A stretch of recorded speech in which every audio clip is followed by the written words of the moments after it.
ప్రపంచం మొత్తం పశ్చిమాసియా వైపుకు చూస్తోంది. అమెరికా తన అమ్ముల పొదిలో అత్యాధునిక క్షిపణులు, యుద్ధ విమానాలను ఇరాన్ వైపుకు మళ్లించింది. ఆపరేషన్ ఎపిక్ ప్యూరీ పేరుతో ఇరాన్ సైనిక సామర్థ్యాన్ని దెబ్బతీసేందుకు వాషింగ్టన్ పావులు కదుపుతోంది. కానీ ఇదే సమయంలో రక్షణ రంగ నిపుణులు ఓ హెచ్చరిక చేస్తున్నారు. అమెరికా తన శక్తినంతా ఇరాన్పై ఖర్చు చేస్తుంటే అసలైన ప్రత్యర్థి చైనా మాత్రం తెర వెనుక నుంచి తన బలాన్ని పెంచుకుంటోంది. అమెరికా సైన్యం ఇరాన్ ఉచ్చులో చిక్కుకుందా? China విసురుతున్న సవాల్ను America విస్మరిస్తోందా? దీనిపై సాక్షి స్పెషల్ రిపోర్ట్. అమెరికా సైనిక శక్తి ఇప్పుడు ఇరాన్ గడ్డపై గర్జిస్తోంది.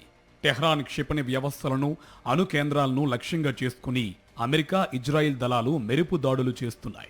మధ్యప్రాచ్యంలో దశాబ్దాల కాలంలో ఎన్నడూ లేనంతగా అమెరికా తన భారీ బలగాలను ఇక్కడ మోహరించింది. కానీ ఈ యుద్ధం వెనుక ఒక ప్రమాదకరమైన కోణం దాగి ఉంది.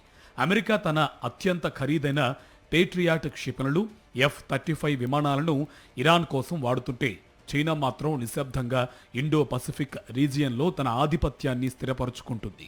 పెంటగాన్ నివేదికల ప్రకారం అమెరికాకు ఫేసింగ్ ఛాలెంజ్ అంటే అత్యంత వేగంగా ఎదిగే ముప్పు చైనా మాత్రమే. నిపుణుల విశ్లేషణ ప్రకారం ఇరాన్తో సుదీర్ఘకాలం యుద్ధం సాగితే అమెరికా ఆయుధ నిల్వలు తగ్గిపోయే ప్రమాదం ఉంది. ఒకవేళ తైవాన్ విషయంలో చైనా దుందుడుకుగా వ్యవహరిస్తే అప్పుడు అమెరికా దగ్గర తగినన్ని ఆయుధాలు ఉండకపోవచ్చు.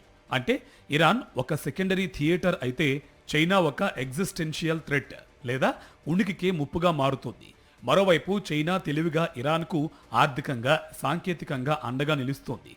ఇరాన్ యుద్ధంలో అమెరికా ఎంతగా కూరుకుపోతే చైనాకు అంత లాభం. అమెరికా దృష్టి ఇటువైపు మళ్లిన ప్రతిక్షణం దక్షిణ చైనా సముద్రంలో బీజింగ్ తన కోటలను నిర్మించుకుంటూనే ఉంది.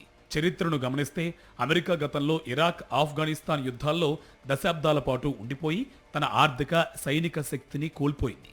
ఇప్పుడు ఇరాన్ విషయంలో కూడా అదే పునరావృతమైతే అగ్రరాజ్య హోదాను చైనా తన్నుకుపోయే అవకాశం ఉందని విశ్లేషకులు హెచ్చరిస్తున్నారు. ఇరాన్పై ఫోకస్ పెడుతూనే చైనాను ఎదుర్కోవడానికి అమెరికా ఎలాంటి సమతుల్యత పాటిస్తుందో వేచి చూడాలి.